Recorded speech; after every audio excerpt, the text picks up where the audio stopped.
समादरणीय धार्मिक सज्जन वृंद, हम यजुर्वेद का स्वाध्याय कर रहे हैं जिसमें प्रमुखता से कर्मों का विधान किया गया है। मनुष्यों के लिए कौन से कर्म करने चाहिए, कौन से नहीं।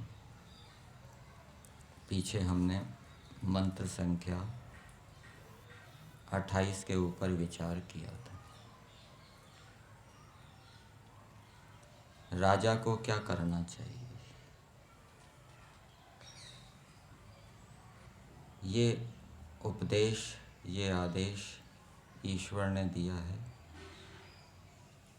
कि जो राजा के कार्यों की प्रशंसा करे, निंदा ना करे, राजा उसकी उन्नति करे, उसका प्रमोशन करे। ईश्वर भी ऐसा है, नास्तिकः वेद निंदकः। जो ईश्वर की निंदा करता है, जो वेद की निंदा करता है, वेद के विरुद्ध चलता है, ईश्वर की आज्ञाओं का पालन नहीं करता, ईश्वर उसकी उन्नति नहीं करता, उसका प्रमोशन नहीं होता। प्रमोशन क्या है? शूद्र से वैश्य बन जाए, वैश्य से क्षत्रिय बन जाए, क्षत्रिय से ब्राह्मण बन जाए, ब्राह्मण से फिर सन्यासी बन जाए, सन्यासी से फिर जीवन मुक्त हो जाए। ऐसा प्रमोशन उसका नहीं है। तो जो राजभक्त हैं, ईश्वर भी राजा है, उसके जो भक्त हैं ईश्वर उनकी उन्नति करता है। वैसे ही जो राजा हैं, लौकिक राजा हैं, उनके जो भक्त हैं, उनकी जो स्तुति करने वाले हैं, उनके कार्यों को करने वाले हैं, तो राजा उनकी क्या है? उन्नति प्रगति करे। और फिर क्या बताया? लौकिक राजा क्या करे? जो दुष्ट हिंसक हैं, दुष्टों को मारने वाले हैं, वो चाहे राजपुरुष हों चाहे प्रजा में भी हो सकते हैं, तो राजा उनकी उन्नति करे, उनको सम्मानित करे। ईश्वर भी ऐसा करता है, ईश्वर भी राजा है। ईश्वर की सृष्टि में जो दुष्ट हैं, ईश्वर उनकी हिंसा करता है, दुष्टों को मारता है, दुष्टों की ताड़ना करता है। तो इस प्रकार से ईश्वर के कर्मों को धारण करता हुआ जो राजा होता है वो उन्नति को प्राप्त करता है। और फिर तीसरी बात ये बताई कि जो पृथ्वी आदि पदार्थों से अधिक लाभ लेने में समर्थ हो, उसको राजा बनाना चाहिए। ईश्वर ने भी प्रकृति से यह संसार बनाया। प्रकृति का एक भाग ही सुख देने वाला है, बाकी दो भाग गड़बड़ बताए गए हैं, रजोगुण और तमोगुण। फिर भी ईश्वर ने अपने सामर्थ्य से, ज्ञान विज्ञान से इस प्रकृति को सभी जीवों के लिए उपयोगी बना दिया है। इस प्रकृति से जो संसार बनाया गया है वो भोग और अपवर्ग को सिद्ध करता है। तो जैसे ईश्वर प्रकृति का उपयोग करके संसार बनाकर सभी जीवों का हित करता है, इसी प्रकार से जिस मनुष्य के अंदर ये सामर्थ्य है कि वो अपने अधिकार में प्राप्त वस्तुओं का उपयोग करके दूसरों का हित करने में समर्थ होता है, उसको राजा बनाना चाहिए। और यदि ऐसे व्यक्ति को राजा नहीं बनाया जाएगा तो उसके अधीन हम धन संपत्ति, भूमि आदि दे देंगे तो वो उनसे दूसरों का हित नहीं कर पाएगा। ऐसे व्यक्ति को राजा नहीं बनाना चाहिए। आज मंत्र संख्या 29 का स्वाध्याय किया गया। इस मंत्र में भी राजा कैसा होना चाहिए, राजा के कर्तव्य को बताया गया है।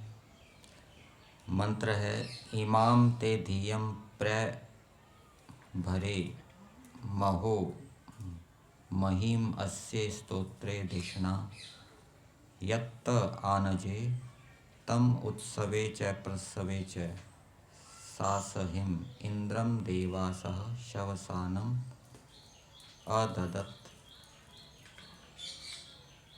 अमदन अनु। राजपुरुष क्या करें? भावार्थ देखेंगे। भावार्थ में क्या बताया गया है? जो राजा आदि मनुष्य क्षत्रिय भी ले सकते हैं, उनके पास भी अधिकार होते हैं। वैश्य, वो भी, उनके पास भी अधिकार होते हैं, भूमि आदि होते हैं, पशु आदि होते हैं, उनके अधीन होते हैं। और ब्राह्मण, उनके पास भी अधिकार होते हैं, उनके नीचे विद्यार्थी होते हैं, जिज्ञासु होते हैं। तो जो राजा आदि मनुष्य विद्वानों से उत्तम बुद्धि व वाणी को ग्रहण करते हैं, तो राजाओं को विद्वानों से सलाह लेनी चाहिए। मंत्री होते हैं ना आजकल के मंत्री, वो किससे सलाह लेते हैं? उनके पीछे आईएएस अधिकारी होते हैं, आईपीएस अधिकारी होते हैं, वो उनको सलाह देते हैं, आपको ऐसा करना चाहिए, ऐसा नहीं करना चाहिए। तो राजा आदि मनुष्यों को विद्वानों से सलाह लेनी चाहिए। ठीक है, कोई अंतरिक्ष विज्ञान है, वहाँ पर कोई कानून बनाना है, तो वहाँ पर उनके वैज्ञानिकों से सलाह लेनी चाहिए। कृषि के क्षेत्र में कोई कानून बनाना है, तो उस क्षेत्र में जो विद्वान हैं उनसे सलाह लेनी चाहिए। न्याय के क्षेत्र में कोई कानून बनाना है, तो जो न्याय के क्षेत्र के विद्वान हैं उनसे सलाह लेनी चाहिए। तो भिन्न भिन्न क्षेत्रों के जो विद्वान हैं उनसे राजाओं को सलाह लेनी चाहिए। इसी प्रकार से खेती करने वाले हैं, वैश्य हैं, पशुपालन करने वाले हैं, तो जो पशुपालन करने वाले हैं उनको भी जो पशुओं के विशेषज्ञ हैं उनसे सलाह लेनी चाहिए, किस प्रकार से हम पशुओं का अच्छी प्रकार से पालन करें, कब रोग हो जाते हैं, उनका रोगों से बचाव कैसे हो। खेती करने वाले हैं, उनको खेती के जो विद्वान हैं, कृषि वैज्ञानिक हैं, उनसे सलाह लेनी चाहिए, कौन सी फसल है, कीड़ों से बचाव कैसे हो, अधिक से अधिक फसल कैसे हो। इसी प्रकार से ब्राह्मण हैं, पढ़ाने वाले हैं, उनको जो बड़े विद्वान हैं उनसे सलाह लेनी चाहिए कि किस प्रकार से हम विद्यार्थियों को अच्छी प्रकार से पढ़ा सकें, जिससे कि उनकी आत्मा के अंदर विद्या का प्रकाश हो।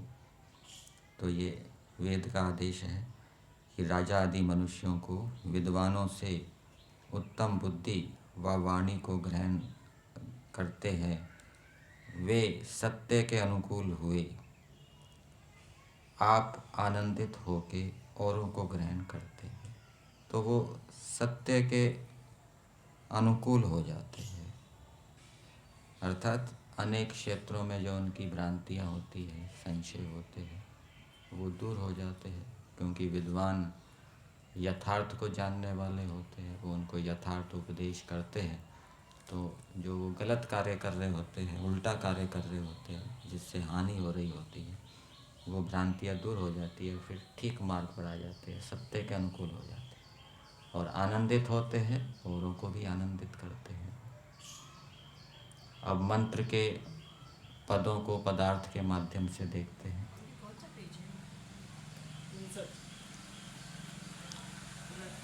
हे सभाध्यक्ष, सभाध्यक्ष को संबोधित किया जा रहा है। ये इससे पहले इंद्र शब्द ब्रैकेट में लिख लेना चाहिए, हिंदी भाग में नहीं है, अन्वय में दिया हुआ है इंद्र। मंत्र के अंदर भी इंद्र शब्द एक बार आया है, वो द्वितीय विभक्ति में आया है, ठीक है, संबोधन में नहीं है। लेकिन मंत्र का जो देवता है वो क्या है? इंद्र है। तो इंद्र से यहाँ पर राजा लिया जा रहा है, और राजा भी भावार्थ के अनुसार राजा आदि मनुष्य लिए जा रहे हैं, मतलब कि जिनके पास अधिकार है। अधिकार क्षत्रियों के पास भी होता है, वैश्यों के पास भी होता है, उनके नीचे भी काम करने वाले होते हैं, ब्राह्मणों के पास भी अधिकार होता है। तो हे सभाध्यक्ष, राजा को संबोधित करते हुए एक व्यक्ति जो राजा आदि की प्रेरणा से कार्य कर रहा है, एक कर्मचारी जो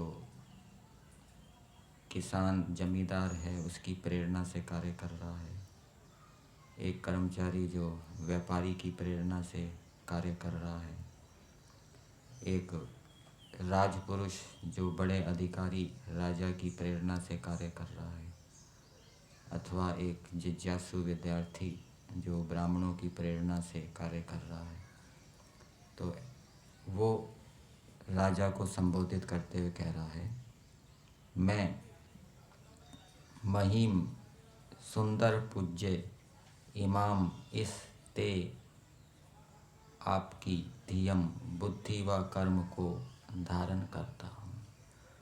तो सेवक जो स्वामी की बुद्धि को और कर्म को धारण कर रहा है, जैसा उसको बताया गया वो वैसा कर रहा है, उसको ठीक ठीक मानता हुआ वो राजा आदि को कह रहा है। स्तोत्रे, ये यस्य की जगह अस्य कर लीजिए, मुद्रण में गलती हो रही है। वेद के अंदर महिम अस्य अस्य है। स्तोत्रे स्तुति होने में, अस्य इस मेरी धिषणा बुद्धि जिस आपको प्रकट करती है। तो जो राजा आदि मनुष्यों के अनुकूल चल रहे हैं, वो कह रहे हैं कि हमारी जो बुद्धि है वो आपको प्रकट करती है, आपके ज्ञान को प्रकट करती है। अर्थात हमारे पास जो ज्ञान है वो आपका ही ज्ञान है, और आपके ज्ञान के अनुसार हम उसमें श्रद्धा रखते हुए कार्य कर रहे हैं। तो वो कह रहा है, उस आपको, हे सभाध्यक्ष, मैं आपके कर्मों को धारण कर रहा हूँ, आपके निर्देश में चल रहा हूँ। मेरे पास जो ज्ञान विज्ञान है आपका दिया हुआ है, उसको ठीक मानते हुए उसको मैं व्यवहार में ला रहा हूँ। तो वो राजा को कह रहा है, उस आपको अंत में देखेंगे, महान कार्य करने योग्य आनंद समय और उत्पत्ति में विद्वान लोग अनुकूलता से आनंदित करें। तो वो सेवक कर्मचारी जो राजा के अधीन काम कर रहा है, वो राजा से कह रहा है, आपको विद्वान लोग आनंदित करें। अर्थात आप विद्वानों से ज्ञान विज्ञान सलाह आदि प्राप्त करें, ठीक है ना। और सलाह प्राप्त करके उसके अनुकूल चल के आप आनंदित हों। और किस विषय में सलाह प्राप्त करें, किस विषय में ज्ञान विज्ञान लें, वो यहाँ पर बताया है। उत्सवे प्रसवे च, इन दो विषयों में। महान कार्य के करने योग्य आनंद समय में और उत्पत्ति में। कोई बड़ा कार्य करना है तो बड़ा कार्य करने का निश्चय करना है, बड़ा कार्य करने का निश्चय करना है, ठीक है। राजा भिन्न भिन्न क्षेत्रों में, मंत्री आदि होते हैं, वो भिन्न भिन्न क्षेत्रों में निश्चय करते हैं किसी कार्य को करने के लिए। तो वो निश्चय करने से पहले कोई कानून बनाना है या कोई किसी को सहयोग देना है, ठीक है ना, तो वो विद्वानों की सलाह लें निश्चय करने। और फिर उस निश्चय को कार्यान्वित करने में, उत्सवे करने योग्य आनंद समय में। अब उस निश्चय को कर लिया है, अब उस निश्चय को क्रियान्वित करना है, तो क्रियान्वित करते समय भी वो विद्वानों की सलाह लें, ठीक है। और वो राजा कैसा है उसके विषय में बता रहे हैं। उस शवसा बल के साथ सासहिम भृशम सोढ़ारम। तो राजा कैसा होना चाहिए, वो बल से युक्त होना चाहिए और बहुत सहन करने वाला होना चाहिए। राजा को बहुत सहन करना पड़ता है, अनेक व्यक्ति उसके नीचे होते हैं, वो सारे अनुकूल चलें ऐसा नहीं है, प्रतिकूल व्यवहार भी बहुत होते हैं। तो राजा को बहुत सहनशील होना चाहिए। संस्कृत भाग में अर्थ दिया है भृशम सोदारम, बहुत सहन करने वाला। और फिर आगे दिया इंद्रम, उत्तम बल के योग से शत्रुओं को विदीन करने वाले। ये इंद्र धातु, इंद्र शब्द की व्युत्पत्ति दूसरी प्रकार से भी की जाती है। इंद्र का अर्थ उससे भी हम करते हैं, ईदी ऐश्वर्य धातु से भी बनाते हैं, जो ऐश्वर्यशाली है, ऐश्वर्य को देने वाला है। और निरुक्त में इसकी दूसरे प्रकार से भी व्युत्पत्ति की है। तो यहाँ दिया है परम बल योगेन शत्रुनाम विदारकम, ये दूसरी प्रकार से व्युत्पत्ति की है, ईदी ऐश्वर्य धातु से नहीं की है, कि जो अपने परम बल के योग से शत्रुओं का विनाश करने वाला। तो राजा की विशेषता भी इस मंत्र के अंदर बता दी कि राजा बहुत सहनशील हो और वो अपना, उसके पास जो परम बल है उस परम बल का उपयोग वो शत्रुओं का विनाश करने के लिए करे। और ये भी बताया कि राजा जो भी बड़े कार्य करने का निश्चय करना चाहे तो उसमें वो विद्वानों की भी सलाह ले, और वो उस बड़े कार्य को प्रारंभ करना है तो प्रारंभ किस दिन किया जाए, किस प्रकार से किया जाए जिससे कि सब में उत्साह बने, उसके लिए भी वो विद्वानों से सलाह लें। और भी, ये तो उदाहरण के लिए है, और भी वो जो भी योजनाएं बनाता है उन सब योजनाओं को बनाने में वो विद्वानों की सलाह ले। ये राजा के विषय में बताया गया है। और जो राजा के नीचे काम करने वाले हैं उनके लिए भी प्रेरणा है कि वो अपने अधिकारी व्यक्तियों को कहें कि आप विद्वानों की सलाह लेकर उनके अनुकूल चलें तो आपको भी आनंदित होगा, हम भी आनंदित होंगे। ठीक है ना। उनको भी प्रेम पूर्वक अधिकारी को यदि वो स्वीकार करता है तो उसको निवेदन करना चाहिए। मंत्र में भी वो निवेदन ही कर रहे हैं, ठीक है ना, उसके नीचे कार्य करने वाले।